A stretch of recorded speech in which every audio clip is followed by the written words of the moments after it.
Hi everybody, welcome to another episode of Ask Dr. Wu. Today we're actually here with JMAC at Vive Personal Training. How's it going, guys? And today we're going to talk about, sled training. And we're going to actually kind of break down sled training, why we would do sled training, and exactly, when is it most appropriate to use it. So, JMAC, Absolutely. I lead the floor to you. So, with anybody, whether it's general population, whether we're dealing with athletes, regardless of the sport, we always like to implement the sled because number one, it teaches dynamic posture, dynamic stabilization of the torso and core. Right. It allows us to also teach basically what's called lumbo-pelvic hip rhythm. Mm-hmm. And we can see how that spine and torso can stabilize while our hip has to work independently. And that's motion, guys, and that's going to show itself in our squatting, hinging patterns, running, jumping. Yep. This is human motion, and that's one of the easy ways that we can teach that in a safe, low-load environment. Right, so, and I generally like to use sled training just to make sure that their torso is straight, right? Mm-hmm. Learning how to get torso stability stiffness. Mm-hmm. while pushing something forward, because that's basically the exact technique that we are looking for when we're accelerating forward. Absolutely. All right, so let's get to the sled. All right, so we're here with the sled. This is just a normal sled like so. And JMAC, I want you to get into that position. So one of the first positions we like to see, guys, is if they can even just hold what's called that wall angle lean. You've probably seen this drill. You can do this on a wall, guys, if you don't have a sled. Basically, this is that 45-degree angle here. And we just want to see if they have the stiffness to get into this position. And then lift the leg down, lift the leg, and back down. We just want to see if they have the ability to stabilize the torso and allow the limbs to work independently. Once that's there, we actually turn that into a march, guys. So we keep our chest up, we toe off and down, toe off and down. The thing about the sled, guys, it teaches proper force application, guys.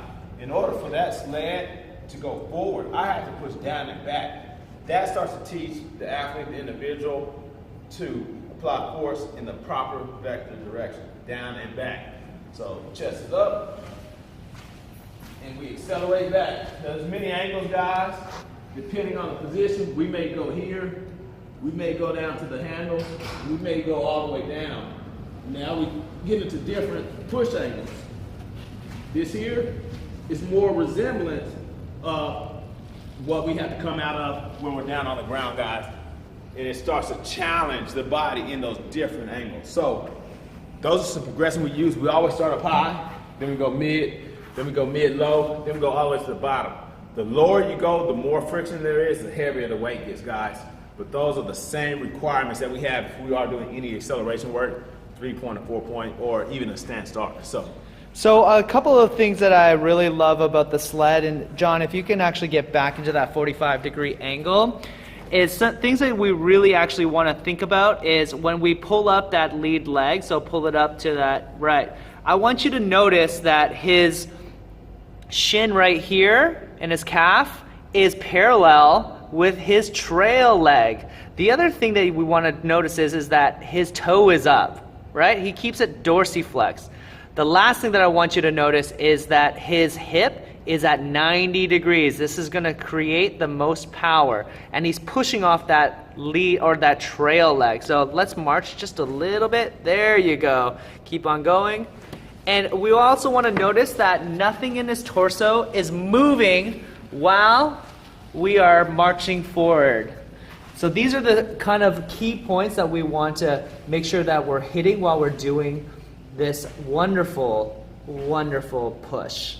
All right, guys, if you need anything from me, you know how to get a hold of me and social media. It's going to be right around here. And JMAC, how would somebody get a hold of you? Guys, we're located right here in the heart of uptown Dallas. We're on Cedar Springs in Oak Lawn, inside the Central Building, Suite 200. Stop in, see us, check out the facility. We'll put our website down below, www.trainby.com. All right, move free, humans. All right, see you guys.